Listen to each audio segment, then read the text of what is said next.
오늘은 사도행전 23장에서 예루살렘에서 바울이 변론한 이후에 위협을 느낀 그 상황에서 가이사랴로 옮기게 됩니다. 밤에 많은 병사들에 의해서 옮게 되고 난 다음에 이제 가이사랴로 와서 이제 변론하게 되는 어떤 부분들을 이야기하고 있습니다.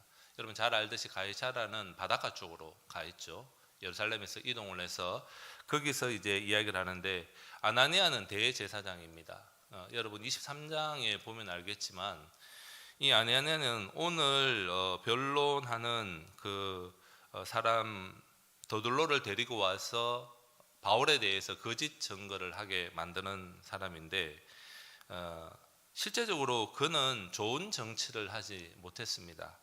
우리가 뒤쪽에 보게 되면 24장 뒤쪽 부분에도 보면은 바울에게 뭔가 돈을 얻기 그 고민들을 하게 되는 것들을 보게 되는데, 23장에 보면 공식 석상에서 어떤 일들을 하게 되느냐면은 바울이 입을 치라고 이야기를 합니다. 이것은 이제 유대인으로 말하게 되면 상당히 모욕적인 일입니다. 우리로 말하면 뺨을 쳐라, 뭐 이런 어떤 이야기를 할 수 있는데, 대제사장이 공식적인 석상에서 자신의 감정을 앞세워서 어떤 변론하는 사람들을 부추기는, 어떤 공격하는 그런 행위를 하고 있는 것을 볼 수 있습니다. 이에 대하여 바울이 23장 3절에 보면 그에 대하여 대제사장인지, 그렇게 대제사장이 잘 안 한다라는 거죠. 대제사장에 대해서 회칠한 무덤, 하나님이 너를 치시리라, 이렇게 이야기를 하고 난 다음에 옆에 있는 사람들이 웅성거립니다. 이거 어떻게 대제사장에게 그렇게 이야기를 하느냐라고 하는 이야기를 듣고 난 다음에 그는 사과하게 되죠. 난 몰랐다, 하나님 앞에 그런 일들을 하면 안 된다라고 생각한다, 그렇게 이야기했음에도 불구하고 오늘 전체적으로 대제사장이 하는 행동을 볼 때 원래 성품이 그런 것도 있겠지만 이 일들을 통해서 기분이 상당히 나빴던 것으로 충분히 이해할 수 있습니다. 그런데 아무리 그렇게 나빴다 하더라도 대제사장이라면 종교적인 어떤 지도자고 하나님을 섬기는 사람이라고 할 때 거짓 증거를 가지고 이야기해서는 되지 않습니다. 그러다 보니까 이제 그는 자신이 쓸 수 있는 방법을 사용하고 있는 거죠. 권력이나 또 여러 사람을 동원할 수 있기 때문에 더둘로를 임명해서 이제 변사라고 할 수 있습니다. 변사. 오늘날로 말하면 변호사 정도는 되지 않는다 하더라도 대신해서 나와서 변론해주는 사람이라고 할 수 있겠죠. 말 잘하는 사람. 그 사람을 전문적으로 고용을 해서 바울에 대하여 몇 가지를 고발하게 됩니다. 그래서 이제 이 벨릭스에게 이야기를 하는 걸 보게 되면, 벨릭스는 실제적으로 어떤 사람이었냐 하면은 유대인들을 잘 다스리지 못했어요. 소요도 많았고 그 기간 동안 앞에 있었던 위정자보다 훨씬 더 힘든 시기를 보냈음에도 불구하고 더둘로는 이야기를 할 때 그를 높이죠. 이제 변사들이 하는 일이기도 하지만 그런 일들을 통해서 사람의 마음을 사면서 이야기를 합니다. 5절에 보면 바울에 대해서 이야기를 하는데 첫 번째 단어가 전염병 같은 자다, 그렇게 이야기를 하고 있습니다. 위협이 아주 심한 그런 자다라고 하는 거죠. 오늘날 같이 의도적인 어떤 행위들이 탁월하지 않기 때문에 이 전염병이라고 하는 것들은 속수무책이는 그런 존재이듯이, 이 사람이 증거하는 예수를 믿는 나사렛 이단이라고 하는 이 괴수를 믿는 것은 너무나 위험한 것이다 라고 이야기하면서 말을 이어갑니다. 첫 번째, 천하에 흩어진 유대인들을 다 소욕케 하고 일어나게 한다는 이야기를 하고 있죠. 두 번째는 나사렛 이단의 우두머리다. 세 번째는 성전을 더럽혔다, 이렇게 이야기를 하고 있습니다. 바울의 변론을 보게 되면 이 이야기가 진짜입니까? 그렇지 않습니다. 바울은 어떻게 변론을 합니까? 자기가 예루살렘에 올라온 지 12일밖에 안 됐다는 거죠. 단 12일 동안 사람들을 규합해서 그 그룹이 소요를 일으킬 만큼 그런 상황이 있을 수 없다. 이걸 왜 맨 앞에 넣었을까요? 로마인들 앞에서 지금 변론을 하고 있기 때문에 로마인들, 특별히 위정자들이 제일 싫어하는 게 뭐냐면 소요가 일어나는 겁니다. 네가 잘 못 다스리니까 이 사람들이 모여서 데모를 하지 않느냐, 그 부분에 대해서 제일 먼저 부각을 시키는 것이죠. 바울은 내가 시장에서나 여러 사람들이 모였을 때 내가 사람들을 충동한 일들이 있느냐, 적어도 12일 동안은 그렇지 않았던 것 같습니다. 그 이야기에 대해서 잘못됐다는 이야기를 하고 있습니다. 두 번째 이야기하고 있는 것이 나사렛 이단의 두목이다, 조금 이따 이야기하고요. 세 번째가 성전을 더럽힌다라고 하는데 실제적으로 그런 일들이 있었다고 한다면 이건 유대인들에게는 아주 큰 죄죠. 성전 모독죄는 유대인 자체가 지금 로마 속국이기 때문에 자치구의 안에서 자치적으로 재판을 할 수 있는데 사형을 집행할 수 있는 범죄였습니다. 성전을 모독하고 하나님을 모독하는 죄 자체가. 거기에 대하여 바울은 뭐라고 합니까? 그런 적이 없다. 만약에 그 일이 있었다고 한다면 공회 앞에 나와서 정확하게 이야기를 하고 이들도 이미 다 알고 있는 것이다. 그렇게 이야기를 하고 있습니다. 그래서 이제 첫 번째, 세 번째는 명확하게 이야기했고 두 번째 중요한 나사렛 이단의 우두머리다라고 하는 부분에 대해서 바울은 뭐라고 이야기하고 있습니까? 자세하게 이야기하고 있습니다. 나는 이단이라는 그 돌을 믿고 있는데 14절에 조상의 하나님을 숨기고 있다라는 거예요. 그 이단이 너희들이 생각하는 것과 다르다. 그 고발하는 자들과 동일하게 하나님을 내가 숨기고 있고 율법과 선지자들을 그래. 이거는 구약 성경 전체를 말하는 겁니다.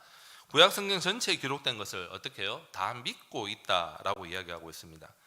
그뿐만 아니라 의인과 악인의 부활을 15절에 있다는 것을 확실히 믿고 그렇기 때문에 정직하게 살아간다. 그래서 16절에 하나님과 사람에 대하여 항상 양심의 끄리낌이 없기를 힘쓰고 있다라는 이야기로 두 번째 것을 정확하게 이야기합니다. 17절에는 그 예루살렘에 있는 그 흉년으로 말미암아 어려운 상황을 보고 내가 구제할 헌금을 들고 와서 도와주는 좋은 일을 하고 있는데 그를 따라와서 해꾸지하는 그 사람들의 변론을 따라서 이야기해서는 되지 않는다. 그 이야기를 하고 있습니다. 자, 여러분, 오늘 이 상황을 보게 되면 우리를 괴롭히는 세력들은 생각보다 참 많습니다. 정직하게 변론하지 못하게 할 때도 있습니다. 그래서 반대로 생각한다 그러면 우리도 그런 자리에 다른 사람을 힘들게 할 수도 있다라는 거예요. 말도 못하게 하고 어떤 상황인지 들어보지도 않으려고 하고 자신의 힘이나 내가 갖고 있는 큰 권력이 아니다 하더라도 조그만 걸 가지고 사람을 괴롭힐 때도 있죠. 부모님 된 사람들도 그렇게 될 수 있습니다. 반대로 자녀가 경제권을 갖게 되고 난 다음에 부모들에게도 그렇게 이야기를 합니다.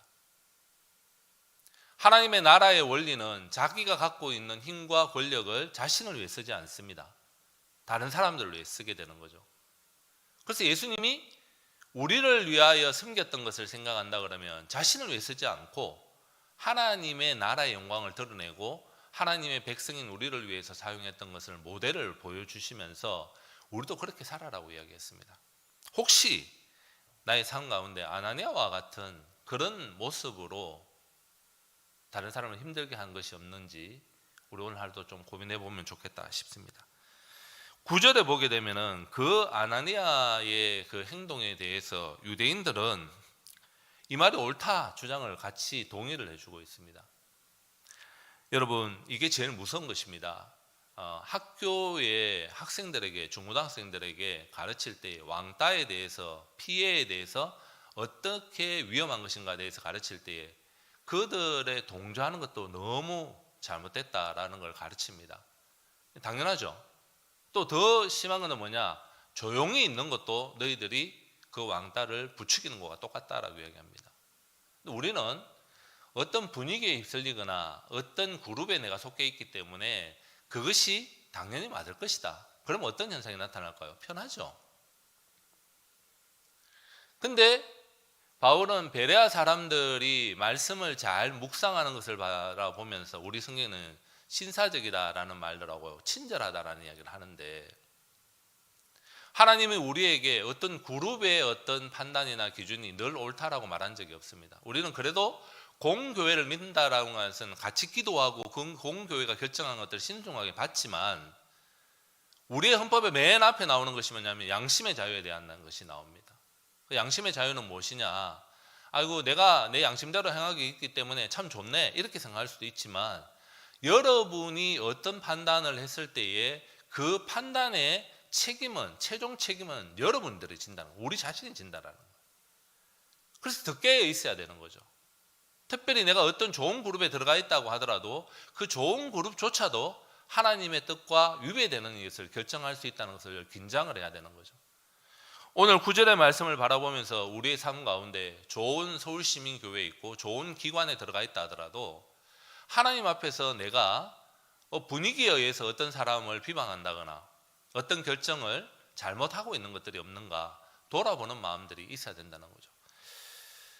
우리가 공격을 당하다 보면은 또 이런 생각이 들 수 있습니다. 아유, 내가 이렇게 공격을 당하는 거 보니까 저 사람이 늘 잘못됐을 거야. 이렇게 하는 것도 잘못됐죠. 저는 이제 그 부분에 대해서 늘 묵상을 하고 있는데 바른 말을 할 때도 있고 그렇지 않을 때도 있습니다. 그럼 어떻게 해야 됩니까? 바른 말을 수용할 수도 있는 마음을 달라고 기도해야 되는 거죠. 저 사람 싫은 거예요. 싫기 때문에 무조건 반대하고 싶은 마음이 드는데 그것도 안 된다라고 이야기하는 거죠.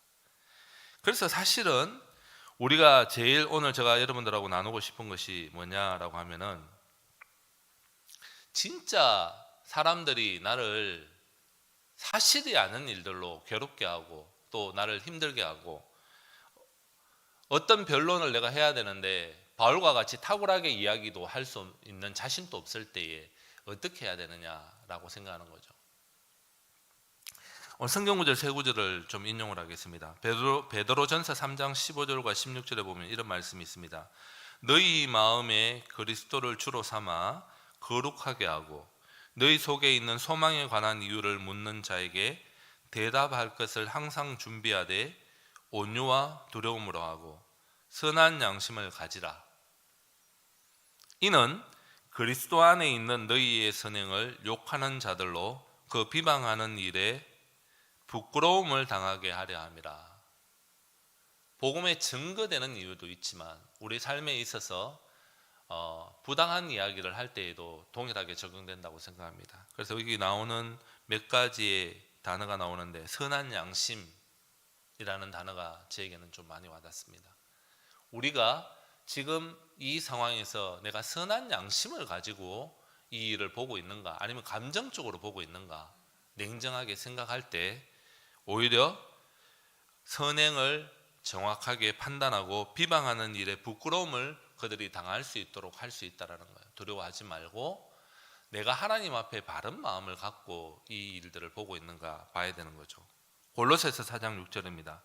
너희 말을 항상 은혜 가운데서 속으로 맛을 냄과 같이 하라. 그리하면 각 사람에게 마땅히 대답할 것을 알리리라 라고 이야기하고 있습니다. 너희 말을 항상 은혜 가운데에서 소금으로 맛을 냄과 같이 하라. 빛과 소금의 역시. 여기서 소금은 부패에 대한 이야기를 하는 것보다도 맛깔나게 한다는 거예요. 내가 대화하는 사람들이 나와 대화를 하면 살맛이 나는지 그가 나를 공격하는 사람이라 하더라도 그 사람이 나를 만났기 때문에 나는 능력이 없지만 하나님의 복음의 능력이 그들을 변화시킬 수 있다라는 마음을 가지고 우리가 은혜 가운데 소금으로 맛을 내는 것과 같이 우리의 삶을 돌아보게 된다고 하면 그 사람들에게 어떻게 말을 해서 하나님의 은혜 가운데 만나는 삶을 살 수 있을지 도와줄 수 있다. 이렇게 도전적인 말을 우리에게 하고 있습니다. 마지막으로 누가복음 12장 11절에서 12절 예수님이 말씀하십니다. 사람이 너희를 회당이나 위정자나 권세 있는 자 앞에 끌고 가거든 어떻게 무엇으로 대답하며 무엇으로 말할까 염려하지 말라. 마땅히 할 말을 성령이 곧 그때에 너희에게 가르치시리라. 그렇게 이야기하고 있습니다. 가장 적절한 말이지 않습니까? 근데 재밌는 것은 12절에 성령이 미리 가르쳐 주시는 것이 아니라 그때 가르쳐 주시겠다고 이야기하셨어요. 우리의 삶에 있어서 앞으로 될 일들에 대해서 앞에 두 절을 인용했던 것과 같이 은혜로 소금으로 맛을 내듯이 내 마음을 늘 두고 있는가? 그럴 뿐만 아니라 선한 양심을 가지고 사람들을 대하고 있는가?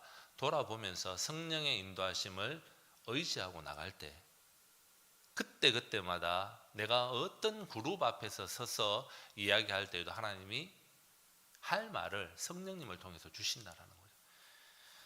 저는 이 말씀이 참 위로가 됩니다. 하나님이 우리에게 주시는 그 삶들을 돌아본다면 앞에서 부당하게 대우당할 때 어떤 일을 이야기해야 될 때 힘들고 어려울 때가 참 많죠. 그럴 때에 내 마음을 평정심을 갖고 하나님 앞에서 양심을 따라 선한 마음을 가지고 살아간다고 한다면 하나님이 그때그때마다 이야기할 것을 성령님을 통해 주신다라는 거죠. 그래서 이 아침에 오늘 하루도 남에 대해 비방하지 않게 하시고 잘못된 사실을 이야기하는 사람들의 진위를 잘 판단할 수 있는 은혜를 하나님 주십시오. 바울과 같이 부당한 고발을 당했을 때 하나님을 신뢰하며 당당하고 겸손하게 하시고 성령이 도와주셔서 할 말을 가르쳐 주시옵소서.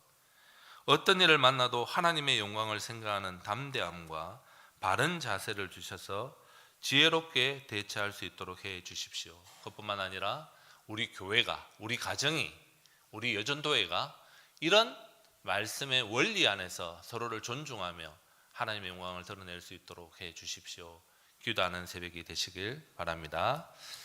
하늘에 계신 우리 아버지, 아버지의 이름을 거룩하게 하시며 아버지의 나라가 오게 하시며 아버지의 뜻이 하늘에서와 같이 땅에서도 이루어지게 하소서. 오늘 우리에게 일용할 양식을 주시고 우리가 우리에게 잘못한 사람을 용서해 준 것 같이 우리 죄를 용서하여 주시고 우리를 시험에 빠지지 않게 하시고 악에서 구하소서. 나라와 권능과 영광이 영원히 아버지의 것입니다. 아멘.